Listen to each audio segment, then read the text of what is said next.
Hello, hello, hello, everyone. Welcome to another Thursday edition of VMR. What's the coolest thing about Thursday is the fact that we really take an hour to both celebrate and dive deep with one of our Academy team members. And it really represents our way of showing them gratitude by putting them in the hot seat and honestly um, going together through the journey of a complicated case, which is our most common unifier and binder here. Of course, there are many other things that bring us together: culture, language, passion for medicine, um, access to the internet, so on and so forth. But I think that's the one big thing. And I think any of you who are joining here live or who are watching on YouTube or have heard of VMR have a passion for clinical reasoning. And that passion can exist on a spectrum. If you identify as somebody who lives and breathes this, as this being something that's really, really important to you, we wanted to explicitly let you know a little bit more about what the CP Solvers Academy is. And we're doing that today in large part because everybody who's participating in this VMR, from our guest facilitator and discussant Leah, to our case presenter Mark, to our scribe Tansu, and to our teaching points guru Bettina, all of them are members of the CP Solvers Academy. In fact, you can see a picture put together by our team of the many members of this team, including the 3 dogs and a Star Wars character, and some other interesting side pieces that I'm just noticing right now in real time.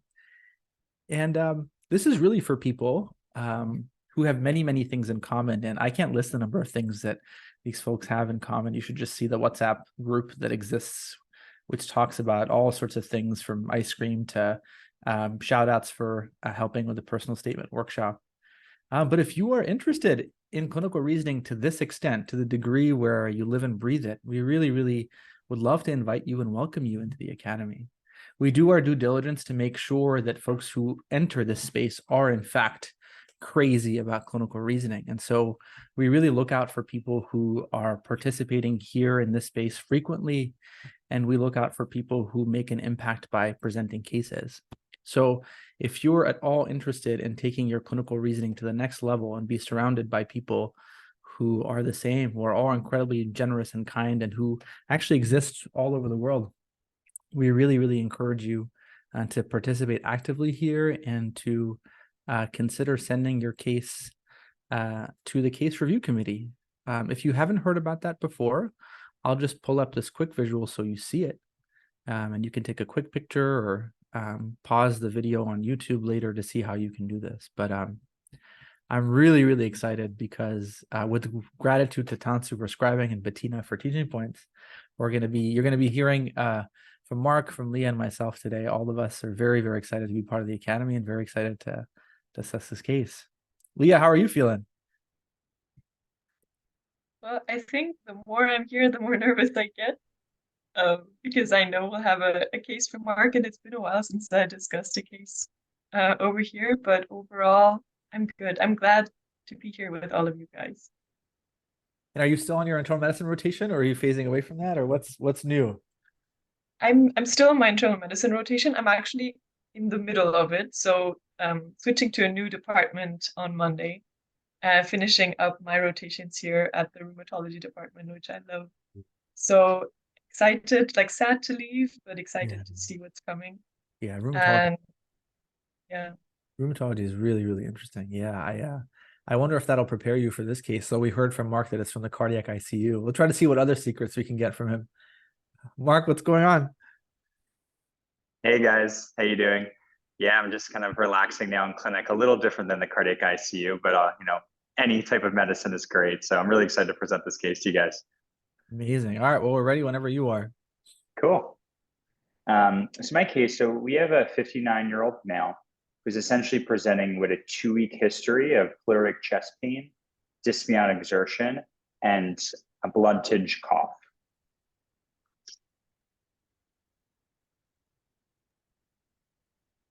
Oh, hey, sorry. just so did I get that right? What kind of cough? Blood-tinged sputum, I should say. Okay, so blood in the sputum. All right. Should I just start sharing my thoughts here? Please, I will. yeah.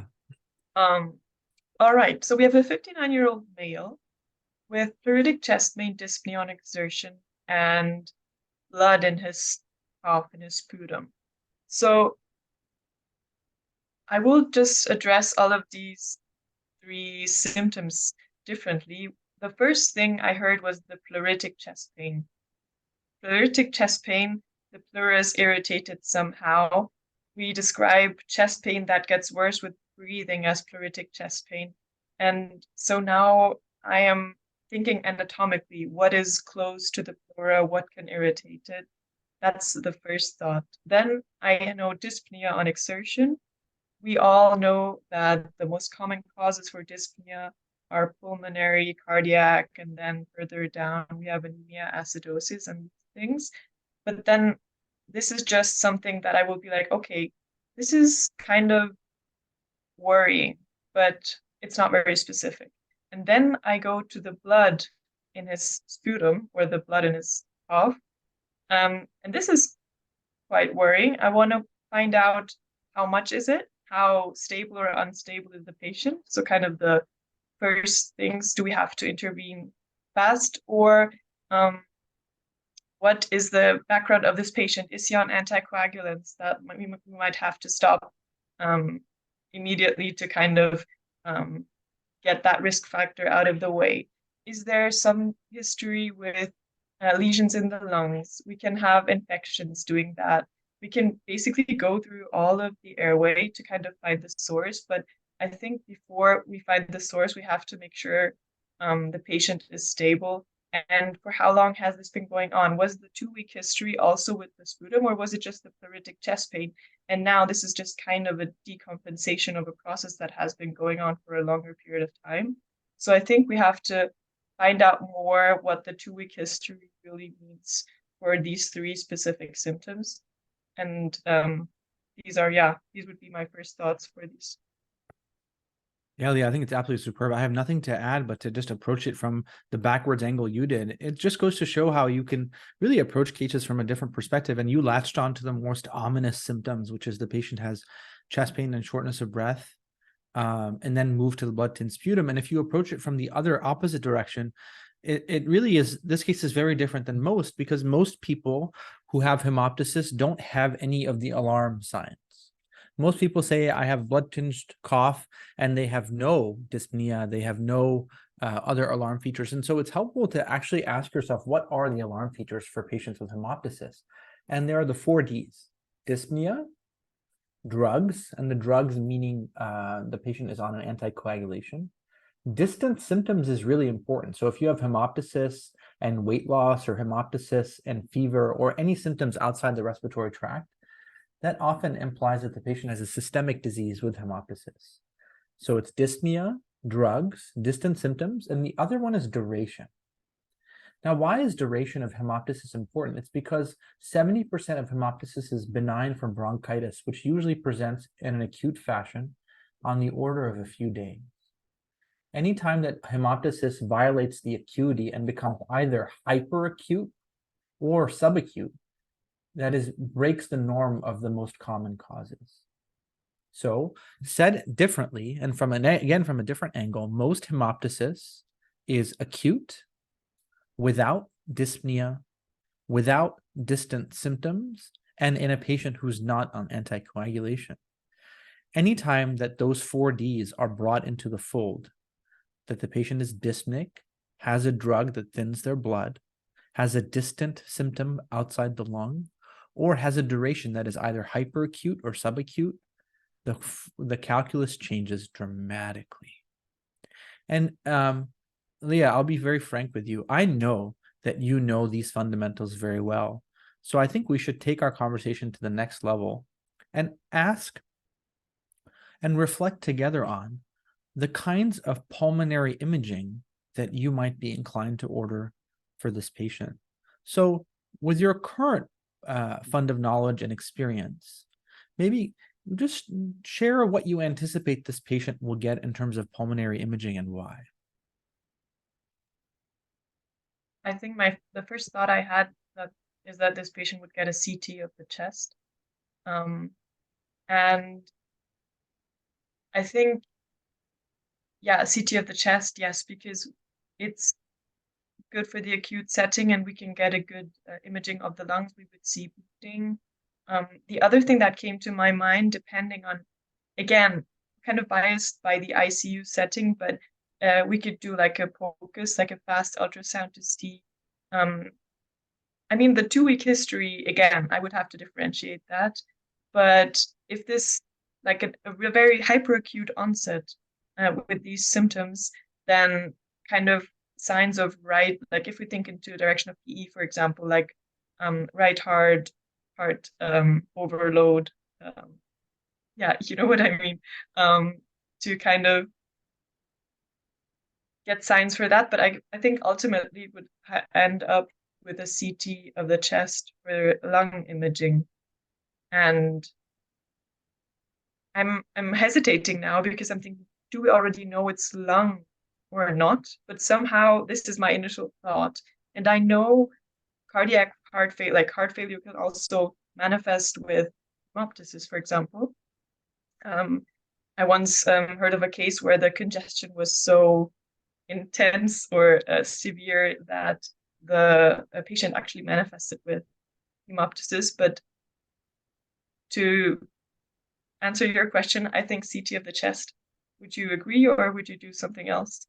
Yeah, I think that in many instances people start off with an X-ray, but I will tell you that if you are in a situation where you have resources available to you to get a CT chest, I would work on making that happen.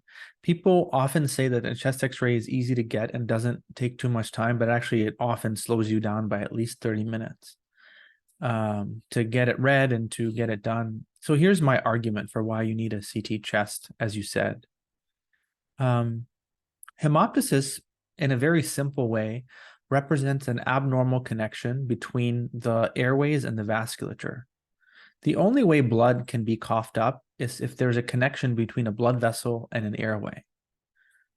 And so the fundamental question is, what is the source of that connection? Is it something in the airways that extended into a vessel, like a cavitary lesion that eroded into a blood vessel?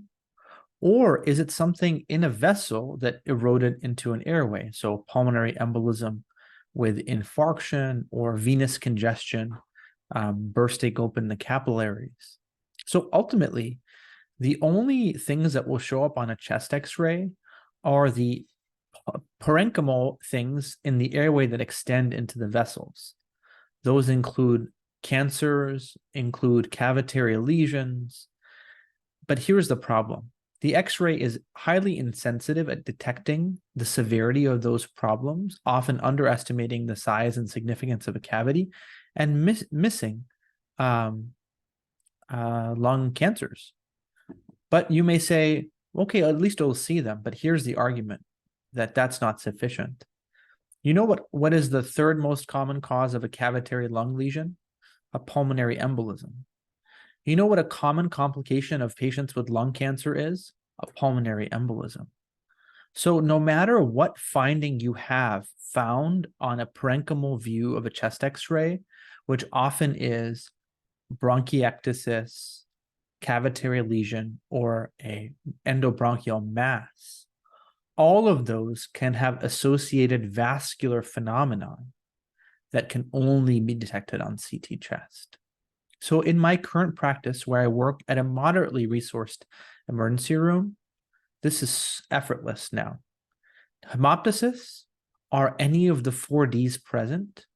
If they are, we're going straight to the CT scan and not wasting time. That's my practice. I can understand why in different resources you might not have the privilege of doing that, but I will say that in my experience, the argument that an X-ray doesn't slow you down because it's efficient is actually incorrect. It slows you down by at least 30 minutes, which in a patient who we know, we're lucky to know that today is destined probably for the ICU. You can already know that 30 minutes may be precious, right? But it's precious in everybody because you don't know where they're going to land. Any questions about that, Leah, before we move on? Okay. No, I makes sense. My goal is to talk as much about the initial aliquots because it'll get more and more confusing later on. All right, Mark, tell us more. Awesome. Your guys' approach is just so systematic and so organized.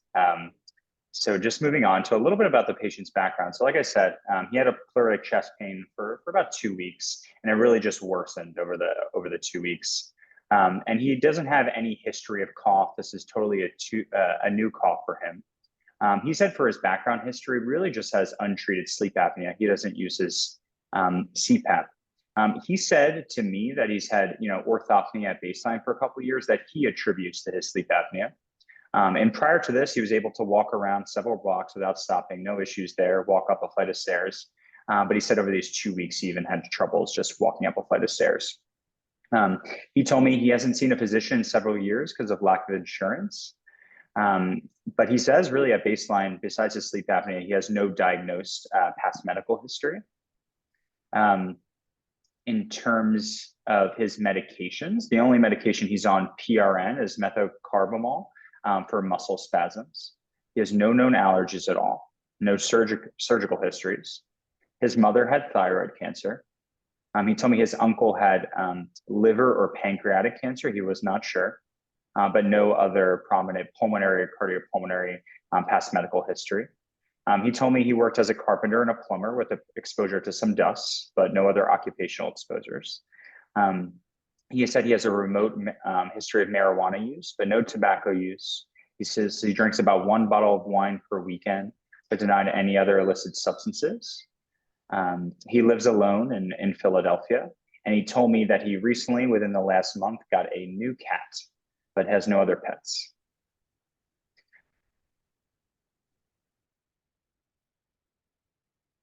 What do you think, Leah? Yay. So I think it's interesting to see the HPI because as Mark, you were telling us more information. It was like in between lungs, heart, what is more likely? And somehow the cough is new onset.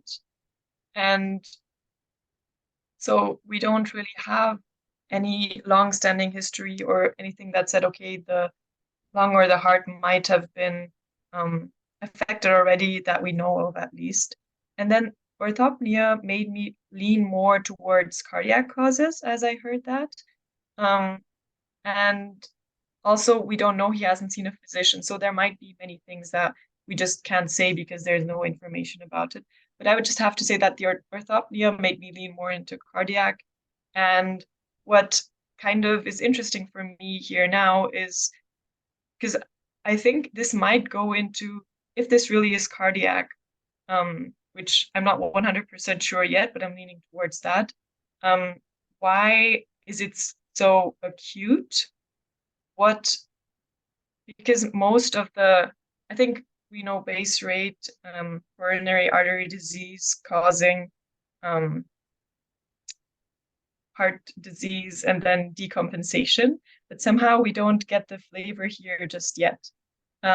I mean, of course, in the end, because of base rate, it could still be, but somehow because of the pleuritic chest pain and the cough, this gets kind of an inflammatory component for me here as well. So I would want to find out, yes, assuming this is hard, has there maybe been an infection, subacute infection that has been going on that kind of triggered all of this, that we led to this? Because I don't really have anything to hold on to in the past medical history or the medication.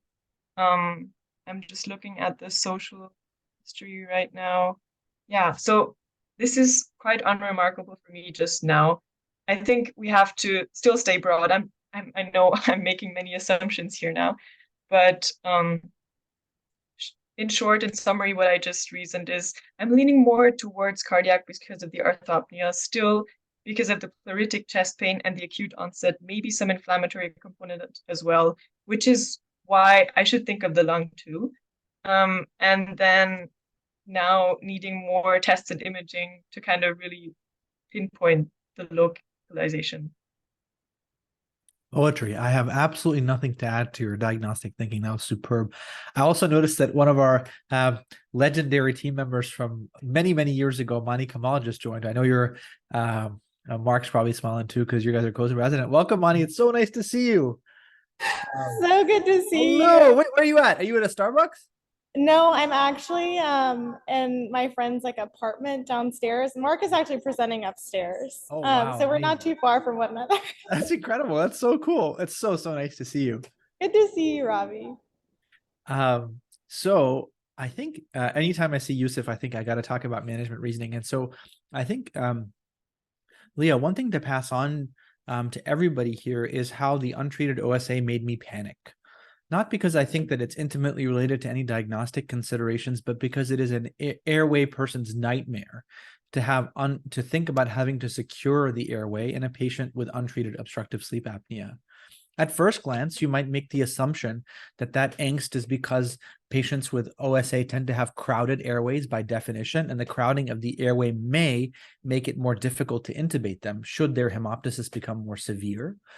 But the other thing that tends to complicate untreated OSA is at least maybe subclinical and sometimes overt findings of pulmonary hypertension. And that's a big problem in the process of intubation because once anesthetics are given and the patient is sedated, and they can experience cardiovascular collapse in the context of intubation.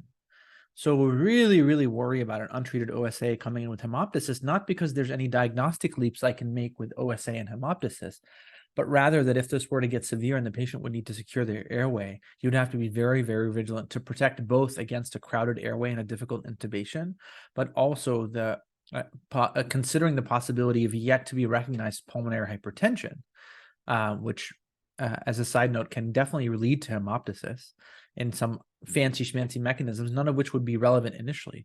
But for preparation for intubation, that thought definitely crosses our anesthesiology and ER colleagues' minds. All right, Mark, tell us more.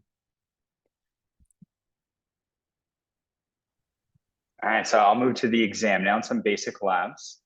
So the patient, when I saw no acute distress, completely oriented, but I'll say the vitals first. So the patient was afebrile, was tachycardic to the low 1-teens.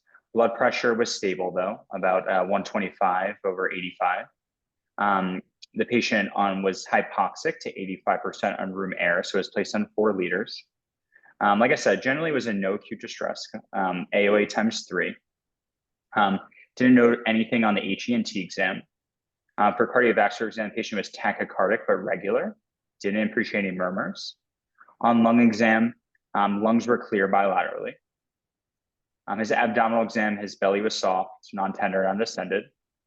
Now his extremity exam, I could not appreciate his distal pulses, his dorsalis pedis or his posterior tibial pulses, and his extremities were cool, especially at his feet. But I didn't notice any other changes on his extremity exam. He didn't have any edema, and he had no rashes. For his basic labs, his CBC, his white count was 9.4 with a normal differential. His hemoglobin was 16.3. His platelet count was 214. His sodium was 134. His potassium was 4.2. His chloride was 97. His bicarb was 26. His BUN was 12, and his creatinine was 1.2. Again, we don't have a baseline labs for him. For his LFTs, his AST was 13. His ALT was 13, or his AST was 16, and his ALT was 13. His alk phos was 51. His T-billy was 1.5. His total protein was 6.4. And his albumin was 3.4. For his troponin, so his troponin was elevated to 171. His NT-proBNP was 7,600. He had a respiratory viral panel that was negative. And his lactate was 2. That's the end of the aliquot.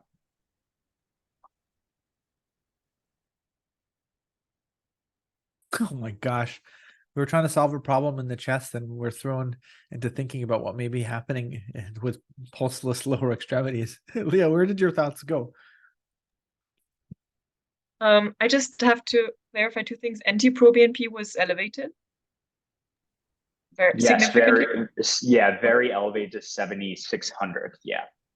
And is the troponin also elevated? Yes, so that's a high sensitivity troponin. The normal, I believe, is like 25, I believe, on our assay. So yeah, very elevated as well. Okay, thank you very much. Okay, wow. Where should I start? I think I'll start at the top and go through the vitals first.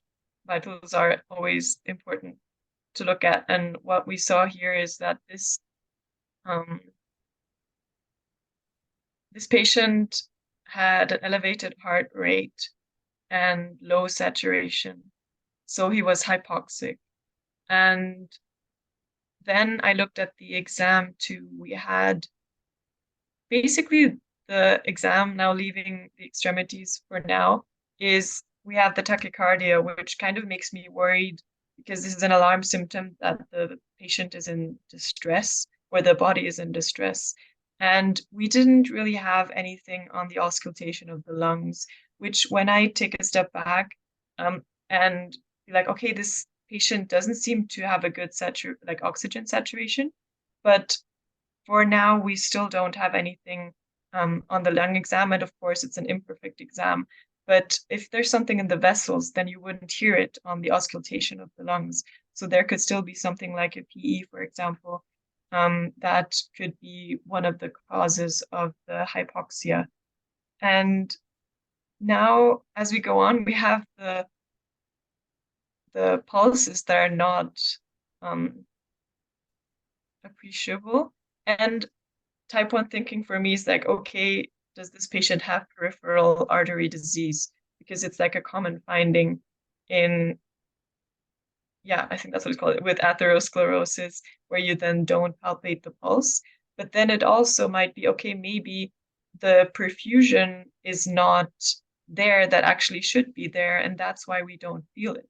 And in a patient who has a extremely elevated troponin and proBNP, I'm also worried about heart failure that leads to hypoperfusion of the system, and that's why we don't appreciate the pulses in this patient.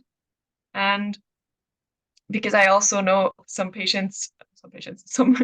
in the chat saw that the hemoglobin was elevated in this patient. And the way I would explain this for myself is we know the untreated OSA, so there has been longstanding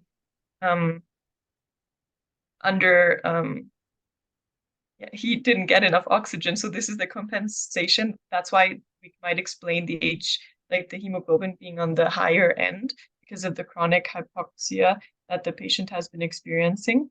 And now I still have to gather my thoughts and be like, okay, what would I do with these labs? High proBNP is very suggestive of heart failure. With the troponin as well, we're worried about myocyte injury with this as well. I would want to see an ECG. I'm worried about acute coronary syndrome too for this patient. And lactate was also elevated, respiratory panel. So yeah, I think these would be my initial thoughts. I think I've been talking for too long, so I'm giving it over now to Rabih. I'm so impressed. I think your thinking is absolutely superb, and I think the tension fundamentally is in the perfusion in the legs. Is that representative of a systemic disease process centered in the heart that is disproportionately affecting the legs, or is a strategic problem probably in the distal aorta, such as an aortic dissection, causing these manifestations? So you're really wondering, are the legs affected because there's something targeting them more proximally at the descending aorta? Or are the legs disproportionately affected as part of a systemic disease process? And the latter gets more and more evidence as you start to see pulmonary involvement, as you start to see an evidence of significant cardiovascular compromise. Would it be too far-fetched to say that this person has a devastating aortic syndrome complicated by heart failure that might result from acute aortic insufficiency, which you might not be able to auscultate? So I think that the question is, we know the heart is involved.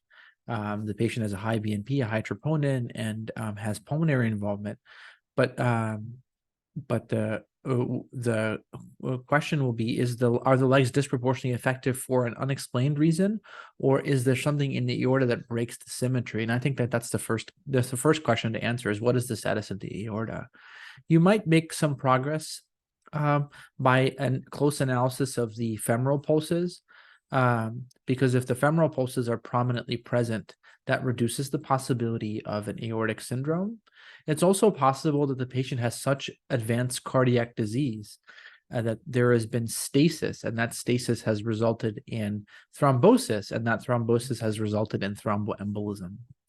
But for me, I think that the very likely possibility that this patient either has a devastating aortic issue or has a very cryptic and hard to diagnose entity termed normotensive cardiogenic shock, which describes developing cardiogenic shock with a high lactate, poor perfusion in the setting of normal pressures. I think it would really depend on how impressed you were by your vascular exam, but I think the no-miss issue before the patient leaves the emergency room is querying what is the status of the aorta. The status of the heart is clear. It's not good. We definitely need to solve that problem. But what is crucial now is to have some gauge about what you think is happening between the heart and the foot arterially, namely the aorta and its distal vessels, with the three possibilities being: there's an acute aortic pathology, there is a thromboembolic issue originating from the heart, or there's such severe cardiogenic shock that the patient has a very, very high SVR, compromising the furthest part of his body from the heart, which is his toes and his legs. So those are the three things to worry about. Is there a clamp? Is there clot? Or is there identifiable pathology in the aorta? Mark, what were you all thinking?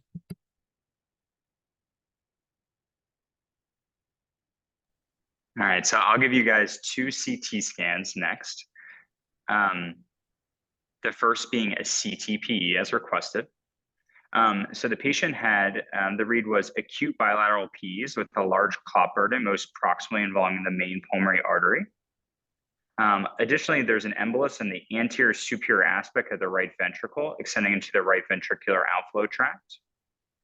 Moderate cardiomegaly with biventricular enlargement. Bilateral pulmonary infarcts, most extensive in the anterior left upper lobe and basilar anterior right lower lobe. And then, appreciating the limitations of my pulse exam and my extremity exam, we got a CT of the abdomen and aorta with runoff, which showed possible segmental occlusion of the branch of the SMA, probable evolving bilateral renal cortical infarcts, acute occlusion of the right popliteal artery at the knee joint, right occluded dorsalis pedis, and then segmental occlusion of the left dorsalis pedis. And I'll stop there. Leah, I'm really curious. How are you feeling right now?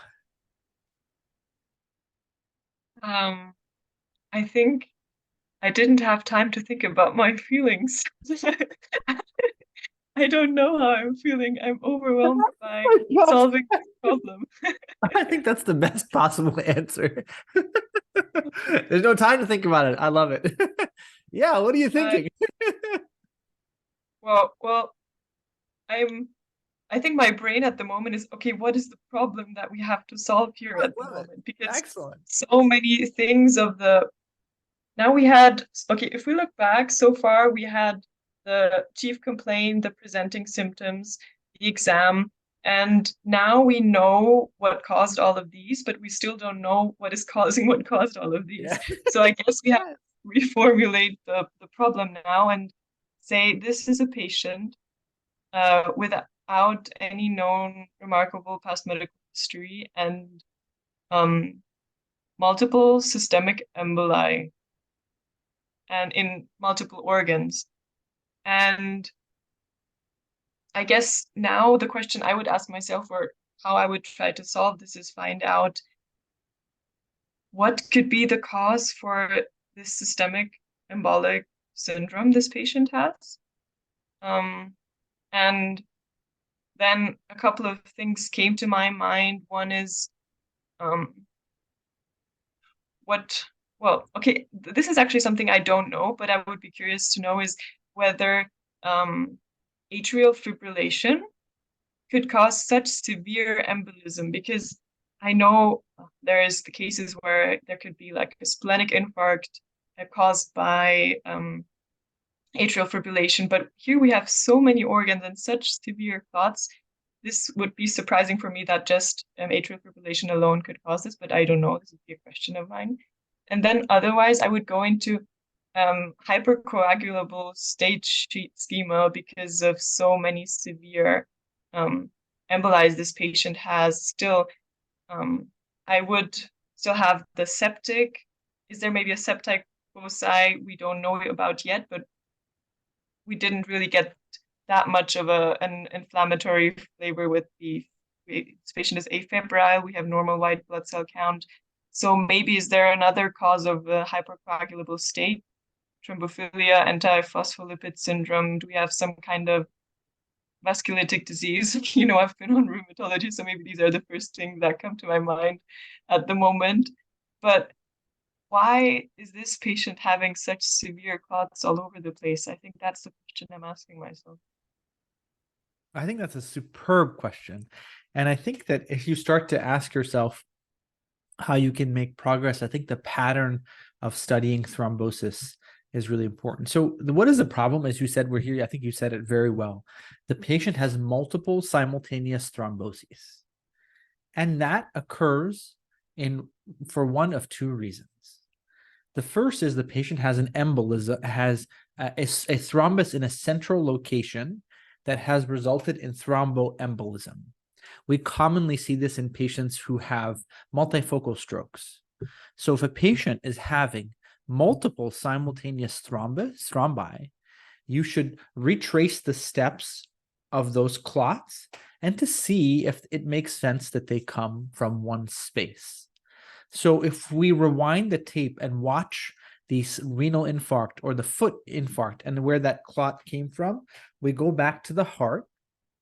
But then we're like, wait, the patient has a pulmonary embolism. So I have to go to the right side of the heart. Where do PEs come from? They usually come from DVTs. And so now you're like, wait, okay, could this person have had a deep venous thrombosis that caused pulmonary embolism, and that somehow made it over to the left side of the heart with multiple simultaneous thromboses in the arterial circulation? That is super rare and requires a PFO. Could this patient have a PFO? The answer is absolutely. At baseline, 25% of us have a PFO, and it opens temporarily when there's a right-sided high pressures on the right side. This patient is sitting 90% on room air and may, because of the circulatory overload on his right side, have opened up his PFO. So really bad DVTs with emboli everywhere through a PFO can certainly cause this syndrome. But whenever you have multiple simultaneous thrombosis, even if you're invoking an embolic mechanism, for such devastation to happen, you really are invoking an ultra hypercoagulable condition. Now, this is a completely separate condition, a set of conditions, Leah. You already alluded to them. This is not protein C deficiency or protein S deficiency. This is not nephrotic syndrome. These are the kings and queens of hypercoagulability that cause multiple simultaneous thrombosis. And the most common cause, unfortunately, is malignancy. So I'll ask you this. What do you think about the possibility of malignancy in this patient? What are your thoughts on that?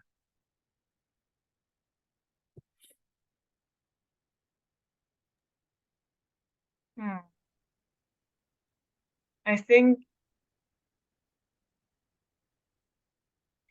it is possible. Why do I think? Just because this patient hasn't seen a physician for 2 years. Excellent. Yeah. And now that you've entertained it, what do you think of the possibility of cancer with a CT chest and a CT abdomen pelvis without a finding suggestive of one? What would be left to think of as cancers that can do this, that don't show up on a CT chest and an abdomen pelvis? You're probably going to have to think forever because there are not that many. And I think that's the value of the SET imaging, is it significantly reduces the most common finding.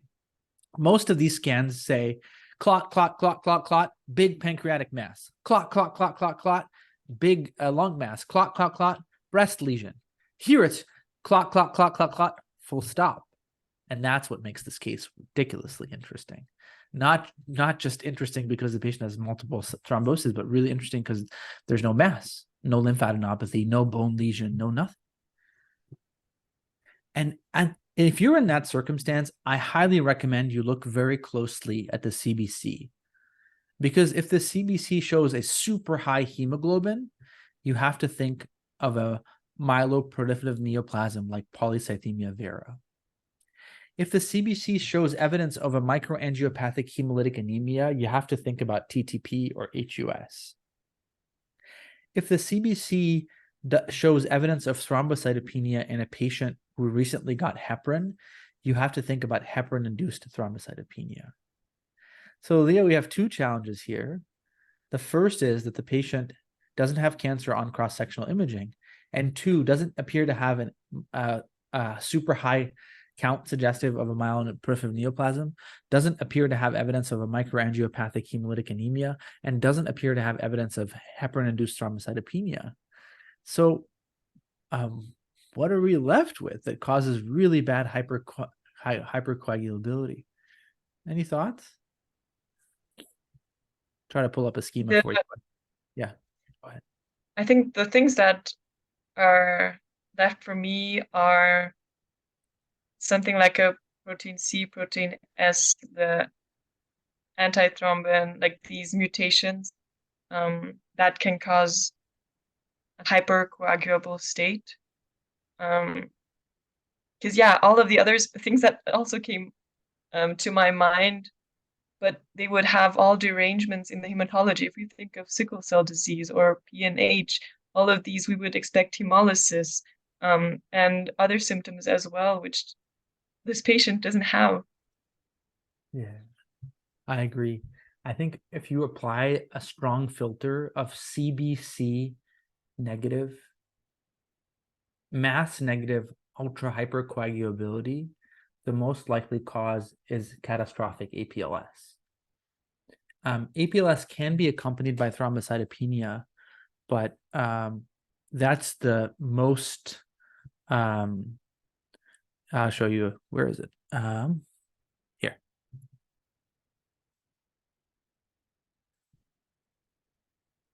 I think we're somewhere here.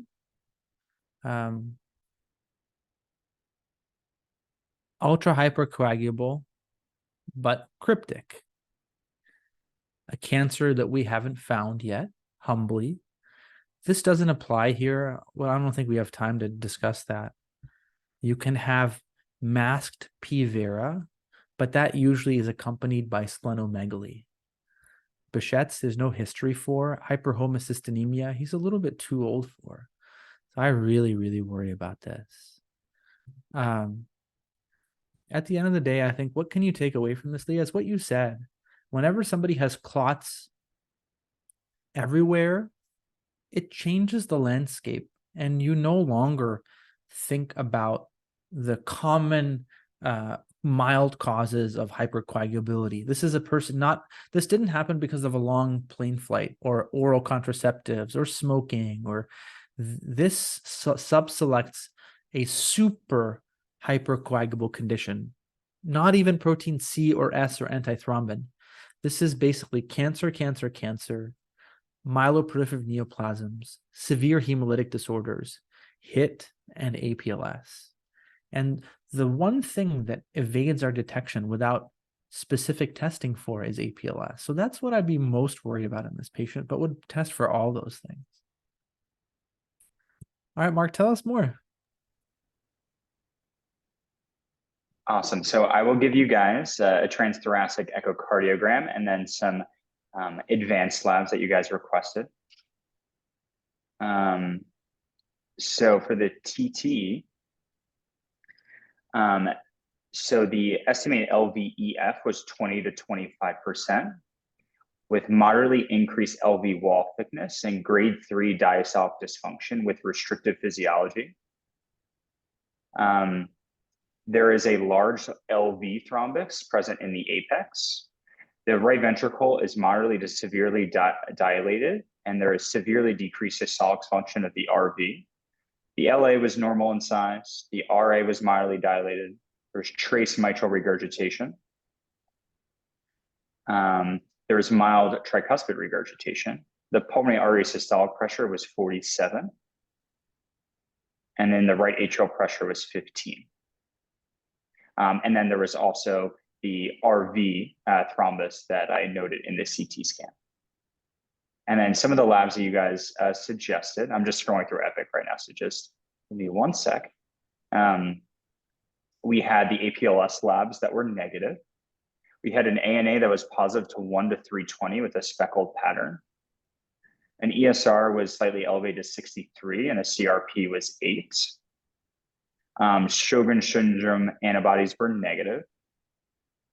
A CK that was negative. An ANCA that was negative. Just scrolling through to make sure I didn't miss any labs. And then the protein C and S and those syndromes, those hereditary syndromes were also normal, all those levels. And that was the end of this output. I won't ask you how you're feeling. What are you thinking? I'm thinking that this is such a cool case because it stretches so much, or it stretches me so much, seeing all of these negatives. And yeah, I think because the things that we prioritize now, many things were tested for. We have APLS antibodies that were negative. Yeah. And yeah, I think I'm wondering what to do with the rest of this information now. And we still are solving the same problem. Somehow, yeah, we don't have signs of other systemic like vasculitides that might also cause, like we know that Behçet's can cause venous and arterial thrombosis, for example. So we don't have any signs in that direction. With APLS, I'm not 100% sure. Maybe this is very esoteric, but there might be antibodies that are not the classic 3 ones that are present. But we would have to dive deeper into that to find out more. So because we don't one question, just in terms of the, sorry to interrupt your thoughts. I think it's just an interesting thing because you earlier mentioned we really have to understand what problem we have. And I think one thing that happened for me is when we got the echo, for me, my problem changed. And let me try to explain. What we should do, Leah, is study out loud the pattern of thrombotic injury. We have clots in the arterial system, and we have an LV thrombus. We have clots in the pulmonary artery and an RV thrombus. So how can you simplify that pattern in your mind? Meaning, how can you break down what's true thrombus and what's just simply that flicking off? RV thrombus, pulmonary artery, LV thrombus, clots everywhere. What do you think?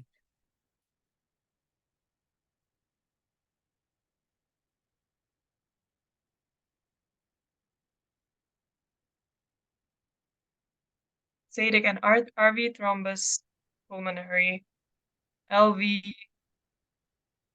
Well,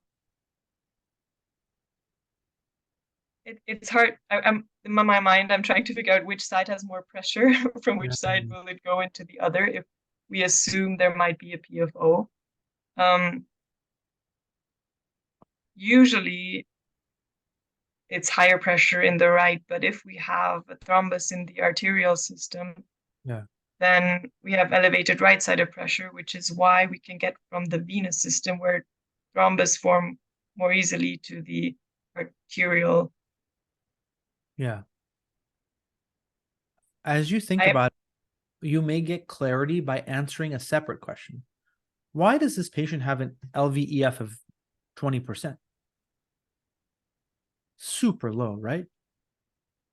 Because we're so focused on the clot dimensions, but it's really important to say this person is in florid heart failure, BNP. How do we explain that? Well, if there's, it's actually a good question, because first I was going to say, if there's a thrombus, nothing can go out, but if there's stasis, the thrombus forms. So there you go. What about this sequence of events? All this person has is ridiculously bad heart failure and stasis in the RV apex and LV apex. That's it. And then he has a clot in his right ventricle. We see it. He has a clot in his left ventricle. We see it. And then those clots just dissolve, showering the pulmonary artery and showering the systemic circulation. So were we solving the wrong problem? Were we solving diffuse thrombosis when actually it was two strategic clots, one in the RV and one in the LV? Why would somebody get an RV or LV thrombus? Is that our question? Or is our question an ultra hypercoagulable condition? No, those are two different things, right? Why somebody gets an RV or LV thrombus versus clotting everywhere because you're ultra hypercoagulable. In other words, is there a problem in the heart, full stop? Or is there a problem with clotting? What do you think?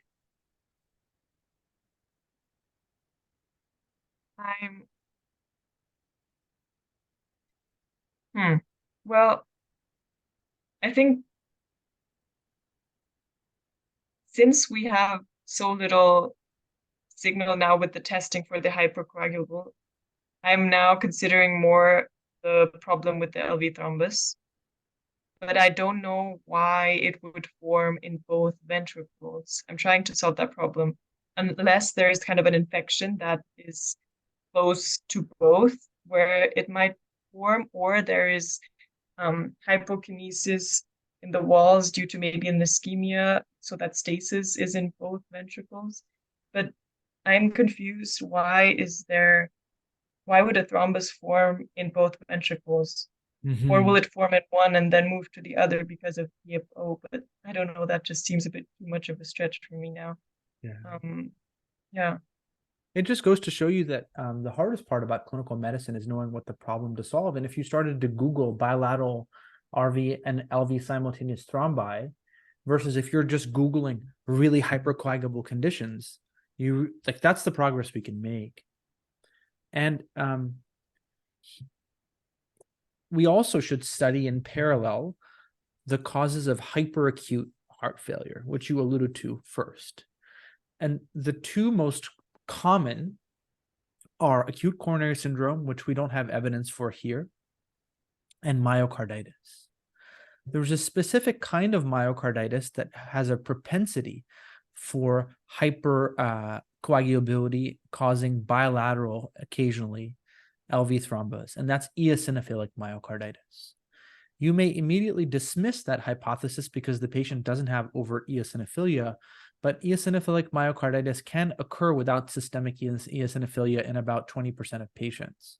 And you might wonder, well, what causes eosinophilic myocarditis to develop acutely? There are many, but you have to think of infections and parasitic infections, which can come from cats. So now I think this is why you would get a cat history, is could this person have Toxacara catty and have really bad myocarditis from that. That's one possibility. The other is actually APLS itself, that APLS can rarely, but it's described, cause severe clots within the heart itself. So I'll show you a visual of where I'm at, and I'm really intrigued how this problem was solved, because I actually can't think of an elegant way to get to the bottom of it, with one exception, which I'll share. Ultra hypercoagulable. Are we dealing with an eosinophilic process without eosinophilia, which happens, or are we dealing with APLS? That's where I'm at. But I have to tell you, I'm definitely going to learn a lot from this case, because whatever this disease is, it's showing up in a way that's not classic, for me at least. Because if it is eosinophilic myocarditis, the majority of people will have eosinophilia. If it's catastrophic APLS, the majority of people will have seropositivity. But you're right. There are another 3 set of antibodies with APLS that are recently described that account for about a total of 5% of patients. These are termed seronegative APLS patients, but the antibodies are more and more discovered. There's a very nice review on seronegative APLS. So I really am very, very intrigued how this case was gone to the bottom of, honestly. I think the options are, do you do the fancy APLS serologies? Do you do repeat serologies in the future? Or do you go for an endomyocardial biopsy to see if this person has eosinophilic myocarditis? But I'm definitely, if I were taking care of this patient, I would not have a confident path to the answer. I'd be really, really intrigued. But I would know that this patient needs a blood thinner. That's the only thing that I'd be confident about, some anticoagulation. Any final thoughts, Leah, before we hear from Mark? I think there will be many learning points and reflections. And I'll do my final reflection at the end when I see the case. I think that's easier. Sounds great. Mark, you have us on the edge of our seats, literally. If anybody leaves this meeting now, at their own peril. Yes, we rushed to place this patient on anticoagulation and also consulted vascular surgery for sure. So the next test that we got was a cardiac MRI. So the cardiac MRI read multiple mass lesions measuring in the left atrial appendage, the RV cavity, the LV cavity, and the masses demonstrate no late gadolinium enhancement. The EF was read as 14% in the left ventricular EF. It said a myocardial ECV is globally elevated, and myocardial T1 and T2 are regionally elevated at the basal inferior septal, mid-inferior, and mid-inferior septal wall segments. And there's also evidence of subendocardial and transmural late gadolinium enhancement at the basal anterior, inferior, inferior septal wall. And there's also late gadolinium enhancement at the RV ventricular insertion points. They also said that the RV was mildly dilated and severely reduced function with an EF of 14%. And they also commented on the restrictive physiology nature of the RV and LV. And they said overall, given the TTE findings with the grade 3 diastolic dysfunction and restrictive physiology with this pattern of linear subendocardial late gadolinium enhancement and multiple thrombi, this is most consistent with eosinophilic myocarditis.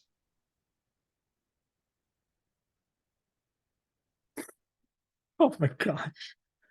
Wow. Oh my gosh. I don't know what to say. Leah, you better talk. I can't say anything right now. This is insane. I think this is such a cool case. Thank you, Mark, for bringing this, because it stretched me so much in different directions and still will continue on. I have to read about eosinophilic myocarditis. I will focus on localization of thrombi more, finding patterns there. And I just think it's so cool that because we pursued the tests, Rabih, and we didn't really find it, that then you went back and you picked up on the cat. We don't know if the cat is involved or not, but you picked up on, okay, the most likely things are gone. What is still left? And knowing that eosinophilic myocarditis can present in this way, even though it was not the full or the typical picture. And finding that, I think that was really cool. yeah, I'm blown away. I still think there are many steps here in this case um, where I will now have different ways of thinking about problems. So thank you, all of you, for that. And yeah, it was fun. I enjoyed it. You know, it's unbelievable to me that you can sit here in the middle of your internal medicine rotation as a medical student and publicly discuss in front of a live audience and many people later on YouTube a case of eosinophilic myocarditis without eosinophilia. You know, like, and I think the fact that you do it with a smile on your face and with such precision in your thinking and without any overt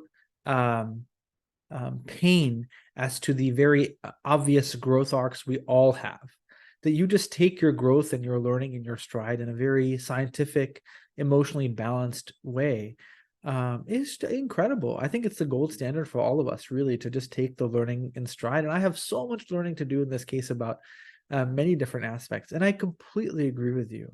The key in clinical reasoning is not to try to find the answer. It's to try to find the problem. What's the problem? And as soon as it becomes clear that this person actually doesn't have a systemic plasma issue, that he has two strategic lesions in his heart occurring simultaneously, which tells us there's just something really bad in his heart everywhere, RV, LV. That's the key step in this case. And I think you can Google your way to the answer if you realize that. Like what, just Google biventricular heart failure, restrictive clots. I think that eosinophilic myocarditis would show up over and over and over again. And I think the fact that we did that together and the fact that you were able to see that is really, really a testament in the heat of battle. I think it's a devastating diagnosis for the patient. I'm very grateful that Mark is educating us with their case today. I can't imagine what it's like to be a walkie-talkie, not seeing a physician, and then be having been afflicted with this condition. It makes you so grateful for the health that you have. But yeah, Mark, please talk for hours about this case. I think there's a lot we can learn from your reflection. I mean, this case is just ridiculously difficult. I mean, like, you cannot make this diagnosis with negative ANCA, no peripheral eosinophilia, no obvious like environmental exposure besides maybe the cats, without a cardiac MRI or an endomyocardial biopsy. You just can't. So I think the big highlight for me, as you mentioned, is just like a new, a younger patient presenting with new biventricular failure. And no obvious, on our serological workup, no reversible trigger. This patient needs a cardiac MRI. This patient just really needs a cardiac MRI. And then once you kind of frame this as new biventricular failure, kind of you enter the world of myocarditis. And then once you say the word myocarditis, you need to just consider giant cell, lymphocytic, and eosinophilic, because those really have different treatment options as opposed to our like typical post-viral. And then when you kind of think about those, it's like, what cause of myocarditis has prominent, clot burden because of the restrictive physiology? And that's really, eosinophilic myocarditis. But you just really need that cardiac MRI. And I feel because of this case, like, I really have a low threshold if I have the resources to get a cardiac MRI in a young patient that has new biventricular failure. And eosinophilic myocarditis is one of those causes of myocarditis that also loves to involve the RV. So, in a case of new with prominent RV failure, thinking of eosinophilic, thinking of things like ARVC, amyloid, but this is just such a hard case. But it's just beautifully discussed by you both. Thank you for that reflection. I'm just really curious what it felt like to take care of this patient in real life and mix the diagnostic uncertainty. How did you handle that? What did you do with it? Yeah, I think so. I wasn't so this is in the cardiac ICU. So I wasn't the primarily taking care of this patient, but ICU is just team medicine, and we're all kind of just like putting our heads together in rounds, which is another reason why I love the ICU. But I think each day we kind of took like a cognitive time out, and I think we eventually just said this patient needs a cardiac MRI. And I think then we kind of also delved into the differential of like restrictive cardiomyopathy, because that differential is quite short when you're thinking of like infiltrative diseases like amyloid, sarcoid, hemochromatosis, nothing really going for that. And then there's a lot of genetic causes of like, restrictive cardiomyopathy, but this patient is, 59 years old. So that's when, mixed with the high clot burden, we kind of thought, could this be eosinophilic myocarditis? And then the cardiac MRI had some characteristic features. So yeah, endomyocardial biopsy is really the gold standard diagnosis, but with the high clot burden, it was just too high of a risk. Yeah. So this patient's currently undergoing a steroid burst. So I'll let you guys know how he does. Yeah. Please, thank you so much. I am just in awe of this case and remain in awe of your presentation skills to take us through this journey and like really have us still reflect on the first aliquot and like talk at big picture about hemoptysis and then end with the eosinophilic myocarditis. It's just completely maximizes learning. Really, really appreciate your cases, Mark. They really, really allow us to talk about the bread and butter initially, and then definitely some avocado toast at the end. All right, Bettina, take us home, please. Thank you, Rabih and Leah, for that amazing discussion, and Mark for that very, very wild case. So let's get started on the main teaching points for this session. So we zoned in at the very start when we talked about the blood-tinged sputum. So when we talk about hemoptysis, it could denote damage in either the airway and the vasculature with a connection between them. So we try to see if it is coming from the airway and then going into the vessel, or a vessel going to the airway, like a pulmonary embolism. And then it's important that when we talk about hemoptysis, we look into the alarm features, which are the 4Ds, so the dyspnea, drugs, specifically anticoagulants, distant symptoms like systemic symptoms like weight loss and fever, and the duration, if it is hyperacute or subacute, which could tell us that there is something maybe more serious going on in the patient that prompts us to get a chest CT over a chest X-ray.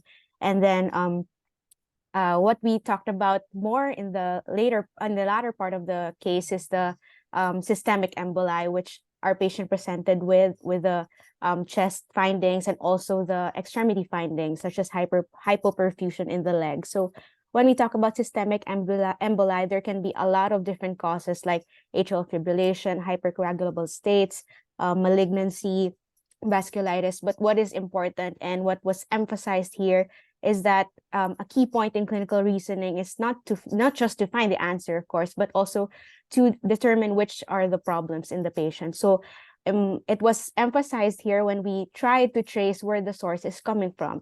Is it coming from the heart? Is it coming from the aorta? Or is it from a hypercoagulable state like APLS or different thrombophilias?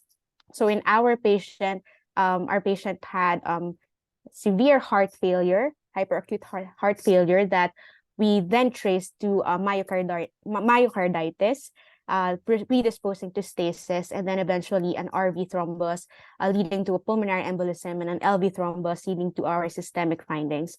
And in our patient specifically, it was a eosinophilic myocarditis that can sometimes occur without eosinophilia and could be caused by parasitic infections like toxocariasis from the cats. So those are the teaching points for today. Oh, you see that? Like that incredible complex case, so compactly summarized, Bettina. That was top-notch teaching points. Thank you so much. Really, really cool to see you thriving.